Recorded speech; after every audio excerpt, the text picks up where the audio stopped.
Fala, rapaziada, firmeza, como é que vocês estão? Tranquilos? Aqui quem fala com vocês é o Juan e hoje, rapaziada, trazendo mais um react para vocês e dessa vez todos os poderes da máquina explicados: olhos, imortalidade e controle. Chainsaw Man, do canal Bruno Bandeira. Lembrando, rapaziada, o link do vídeo original vai estar na descrição, então vão lá, deixem um like, se inscrevam no canal Bruno Bandeira, que ele merece pelo excelente conteúdo que ele traz aí pra gente, fechou? Então, vamos encerrar de vez essa discussão. Eu fiquei meio... Vocês sabem que eu fiquei meio bugado ali na hora da máquina. Se ela tinha vários contratos e tal, como é que funciona o poder dela. Gerou discussão nos comentários também, que eu ando lendo, tá? Então vamos lá, vamos ver o Bruno Bandeira, se ele vai explicar direitinho o que é a máquina, como que funciona os poderes dela, pra acabar de ver essa dúvida nossa, né, velho? Vou deixar o meu like, já sou inscrito, já ativei o sininho. Então vamos lá então. 1080p, 3, 2, 1 e Hoje play. a gente vai entender tudo sobre os poderes da Makima, o demônio do controle. Vamos falar sobre a sua imortalidade, sua habilidade de controle e manipulação do espaço, por que os olhos dela possuem aquela aparência, por que ela usa uma auréola feita com parte do seu cérebro e sobre o seu status como um dos 4 cavaleiros do Apocalipse no universo de Chainsaw Man. Essa vai ser a análise mais completa que você vai ver, então fica até o final para não perder nenhum detalhe importante. E nesse momento você acaba de cair no domínio da Makima e ela te obrigou a se inscrever no canal e ativar o sininho, que tem muito mais vídeo como esse para sair aqui no canal. Bora lá! A Makima, a gente sabe, é o demônio do controle, ou seja, ela personifica o medo das pessoas de serem controladas. E ela faz parte de um grupo seleto. Não, peraí. E ativar o sabe é o demônio do controle, ou seja, ela personifica o medo das pessoas de serem controladas. E ela faz parte de um grupo seleto de demônios chamados de os 4 Cavaleiros do Apocalipse. Vocês conhecem, né? A guerra, a fome e a morte, certo? Acontece que o primeiro cavaleiro, a praga... Isso me leva a crer que vai ter outras... Não é outras máquinas, né? Ela é um dos cavaleiros, então, não é? Acredito eu. Vamos ver o vídeo pra saber. Também pode ser chamado de Cavaleiro da... Vocês conhecem, né? De demônios chamados de os 4 Cavaleiros do Apocalipse. Vocês conhecem. Ela faz parte do grupo de demônios chamado os 4 Cavaleiros do Apocalipse. Digamos que ela é um desses demônios. Então vai ter outros desses demônios que vão aparecer. Talvez nessa segunda parte agora. Na terceira. Então, 4 partes esse mangá. A gente, pelo que dá a entender, a gente vai ter, tá ligado? Cada parte encarando um demônio desse daí.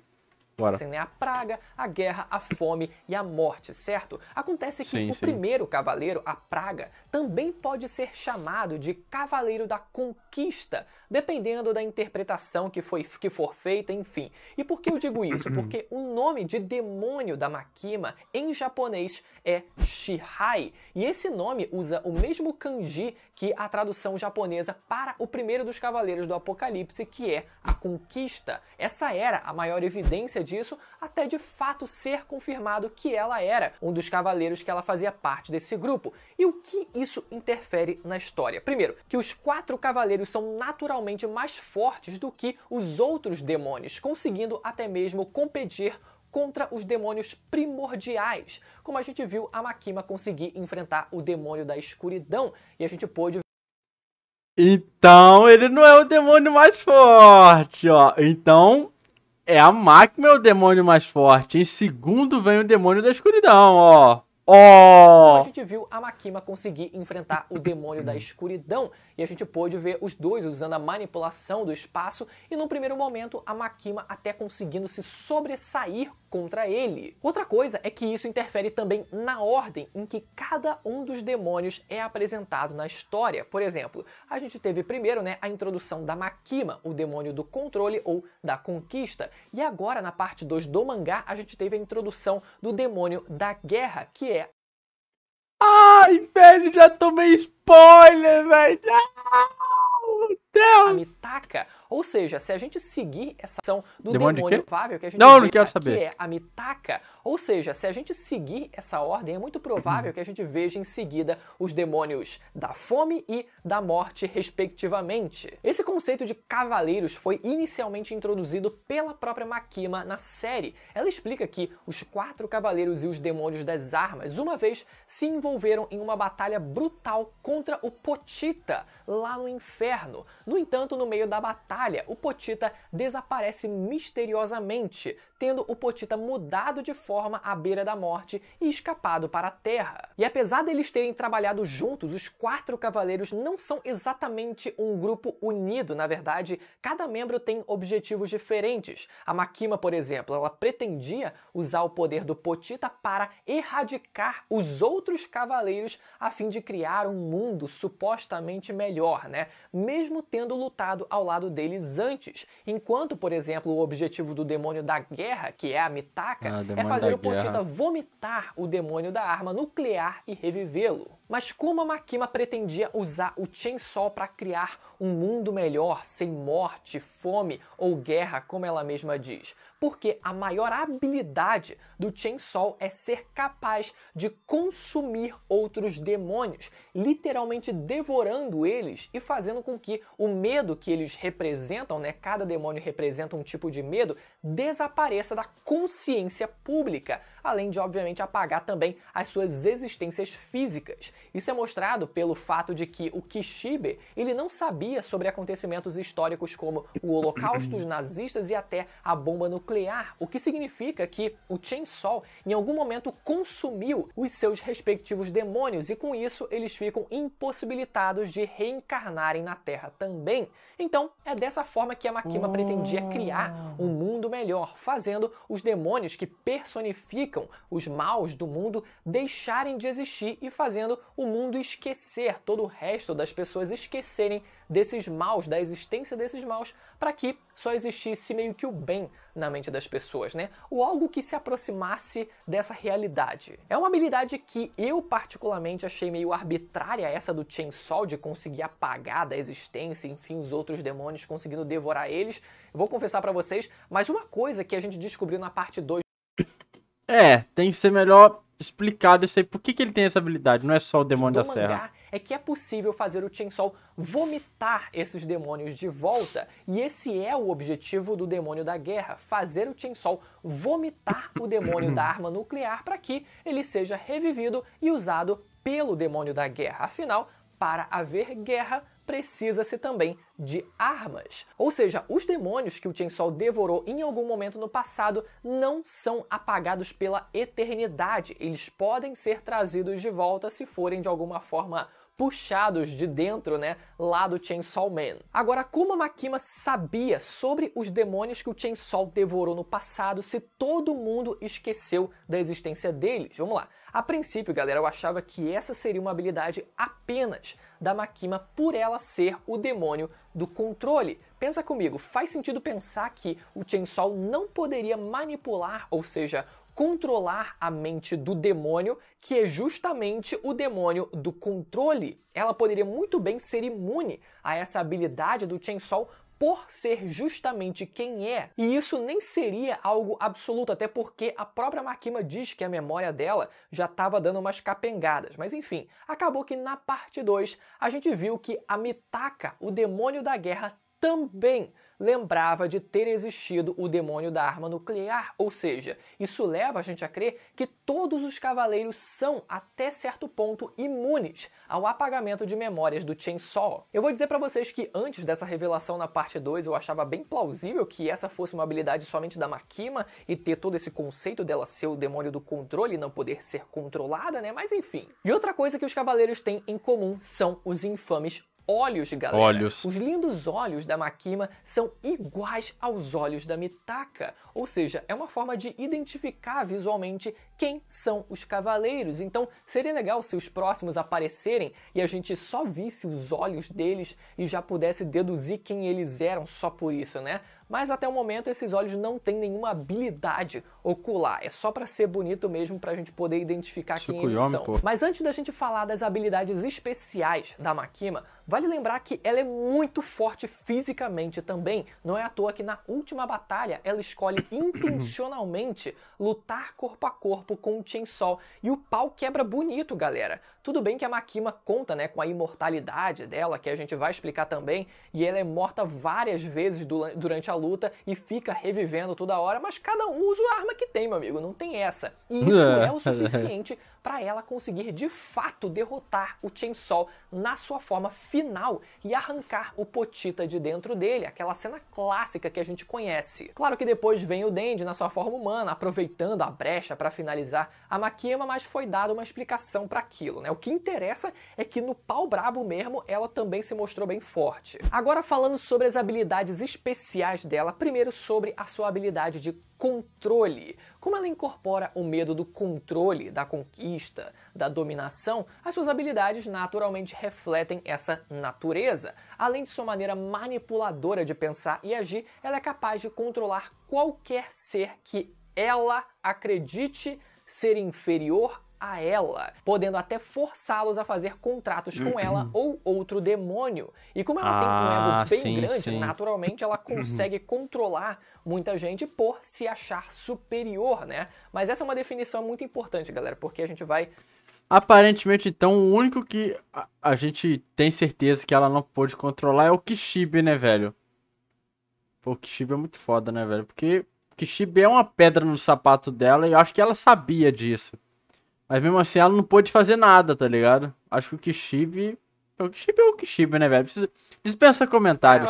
Vai ver um ponto, vai ver uma... Mas essa é uma definição muito importante, galera, porque a gente vai ver um ponto, vai ver uma exceção ali logo depois. Outra coisa é que parece que, uma vez colocada sob seu controle, a vítima posteriormente perde a memória. Essa habilidade funciona tanto em humanos, animais, demônios puros, demônios não puros e híbridos. Ela também pode canalizar o poder de suas vítimas, convocando-as através de uma corrente conectada ao seu corpo, como a gente viu, ela utilizando as habilidades do demônio do anjo, o demônio do futuro, demônio da cobra, da punição, da aranha e do zumbi lá no arco final, controlando praticamente o elenco inteiro. Aquela é bizarro. Até indivíduos falecidos podem ser controlados dessa maneira. A Makima foi capaz de formar um esquadrão de híbridos, 3 dos quais eram ex-inimigos que agora se comportavam carinhosamente com ela. E isso sugere que a Makima pode controlar os indivíduos diretamente, bem como mudar suas personalidades de maneiras sutis. E aqui uma observação sobre as correntes, né, que saem do corpo dela, vocês devem ter visto a imagem aí. Dependendo do frame, dá a impressão de que as correntes meio que saem quase que da genitália dela, como se ela tivesse usando o artifício de ser mulher para isso, né? E de fato ela usa muito da sedução para manipular os outros, principalmente o Denji, mas é provável que essas correntes que a gente vê saindo, na verdade, saiam do ventre da Makima, como se todos aqueles que foram controlados, além de escravos, também façam uma alusão a filhos. Isso porque, galera, o próprio Fujimoto, o autor do mangá, já brincou dizendo que se você tirar a sílaba do meio do nome da Makima, ao invés de Makima ficaria Mama, que significa mamãe, e isso meio que reflete até no visual do poder dela quando a gente vê um exemplo como esse, né, das correntes ali saindo do ventre dela para controlar as outras pessoas. Além disso, a Makima também tem outras habilidades a partir desse controle que ela exerce sobre os outros. Por exemplo, ela consegue ouvir através de animais que ela controla, sejam ratos, pássaros, de qualquer lugar do planeta de forma remota e, pelo visto, até do inferno. Mas é uma habilidade que pode ser combatida usando uma comunicação não verbal. Afinal, não tem como você ouvir o que uma pessoa escreve num papel, por exemplo, né? Ela também mostrou conseguir controlar um número gigantesco de ratos, conseguindo viajar através deles como se fosse uma onda, como se ela estivesse dentro de um túnel, sabe? Um negócio nojento pra caraca, convenhamos. Leptospirose rolando solta. E também mostrou transmitir a sua voz através de outras pessoas, colocando a mão na cabeça delas, mesmo que a pessoa esteja morta. Agora, uma dúvida que fica sobre essa habilidade de controle dela é por que ela não conseguiu controlar o Chainsaw de forma plena ou por que ela não conseguiu controlar o demônio da arma, por exemplo? Aí a gente volta lá para a única regra que eu citei aqui, que essa habilidade tem. A Makima precisa acreditar que ela é superior a quem ela deseja controlar.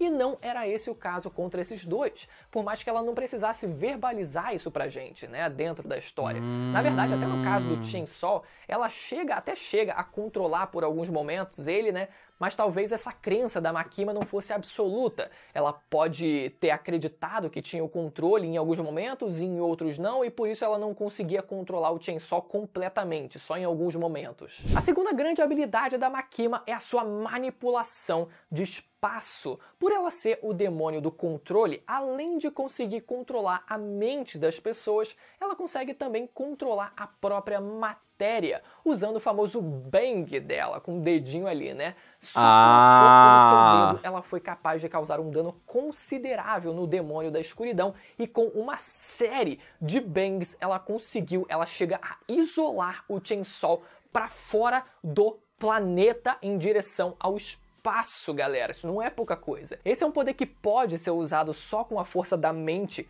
em inimigos fracos, mas contra inimigos mais fortes parece precisar que você pelo menos mexa a mão, né? Faça uns gestos com as mãos ali para conseguir esmagar o inimigo. Dá pra ver isso com o próprio demônio das trevas, né? Que também possui essa habilidade de manipulação do espaço, e quando ele enfrentou a Makima, de primeira conseguiu arrancar o dedo dela fora, mas ao mudar o gesto que ele fez, ele conseguiu arrancar o braço inteiro dela em seguida, ou seja, dependendo do gesto que você faz com a mão, mais força você consegue aplicar. E a Makima também consegue usar esse poder a longas distâncias, mas para isso ela precisa cumprir uma série de requisitos, e é aqui que entra o exemplo da clássica página dela no santuário e a galera ajoelhada atrás dela. Vamos lá entender essa cena. Nesse caso, ela parece precisar estar primeiro num lugar muito alto, como o santuário que a gente vê, o nome do seu alvo e também um sacrifício humano. A Makima ela forma um símbolo ali com as suas mãos, né, e instrui os que serão sacrificados, que estão ali vendados com um pano branco, ajoelhados, a pronunciarem o nome do alvo. Os sacrifícios ali morrem e logo em seguida o alvo é esmagado só de perceber que tem alguma coisa errada, meio que instantaneamente, né? E enquanto ela usa essa habilidade, quem estiver testemunhando... Pô, ela no anime usando isso foi muito foda, velho. Para não ver que são os dois agentes que a gente vê lá atrás nessa cena do santuário. A terceira habilidade que foi menos usada, né, mas que é extremamente bizarra, é quando temos a clássica cena, cheia de cena clássica, né, mas é porque Chainsaw, né, a cena clássica da Makima extraindo uma parte do seu cérebro e manipulando ele como se fosse uma auréola de anjo acima da cabeça, tipo... Pra que isso? O que é isso? Você quer parecer santa? Não precisa, você já é uma fada sensata sem defeitos. Eu te perdoo por tudo que você fez e até um pouco mais. Agora, sério, galera. Aquilo foi a Makima reproduzindo os poderes do demônio do anjo. O anjo, ele tinha uma auréola, como a gente bem viu, né? E através dela ele conseguia invocar as suas armas para poder lutar, como se fosse um portal mágico do Doutor Estranho ali, né?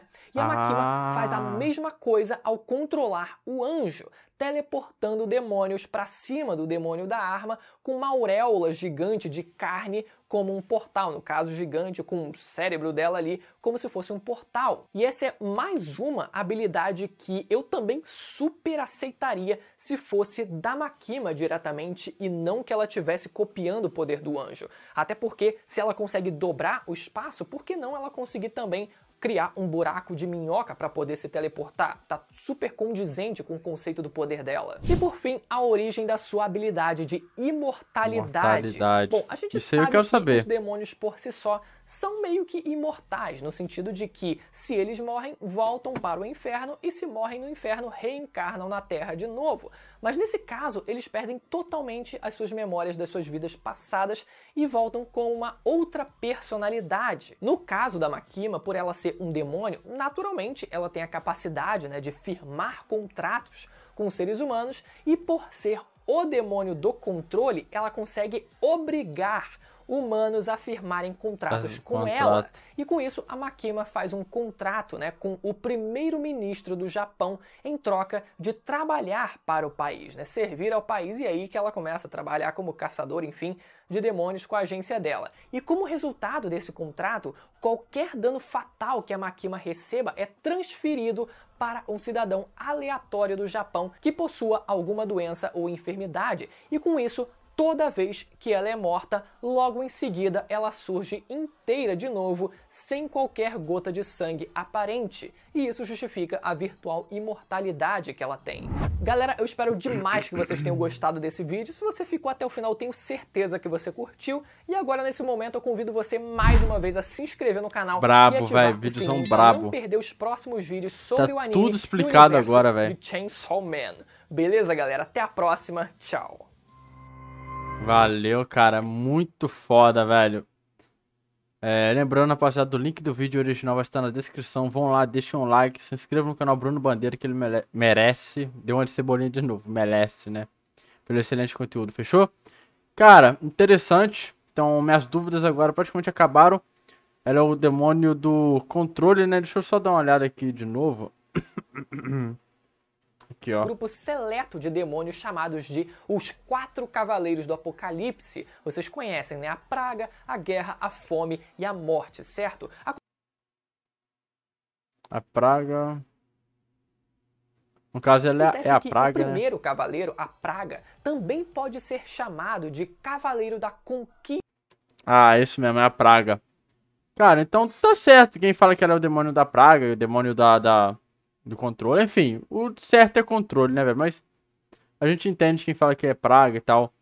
Tá bem explicado agora no vídeo. Então, cara, como ela é um controle, ela faz sentido ela poder ela controlar as pessoas que ela considera inferior a ela e obrigar eles a fazerem contrato com ela. Ela controla os outros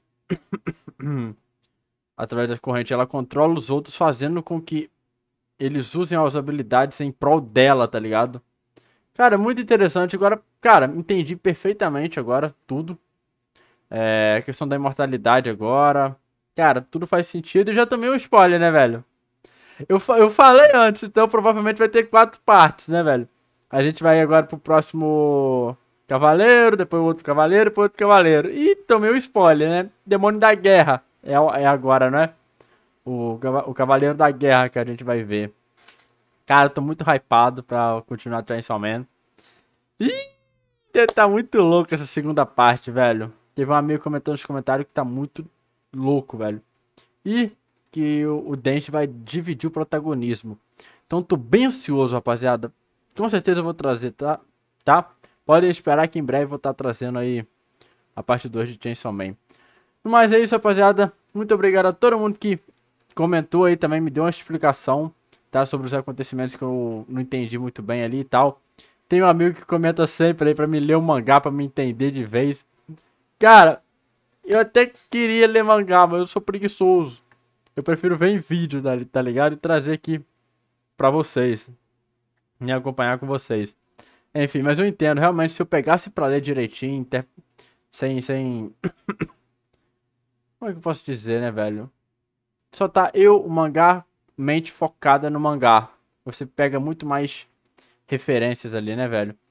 Enfim, mas obrigado a todos. Um forte abraço. No mais é isso. Valeu, falou. E eu fui.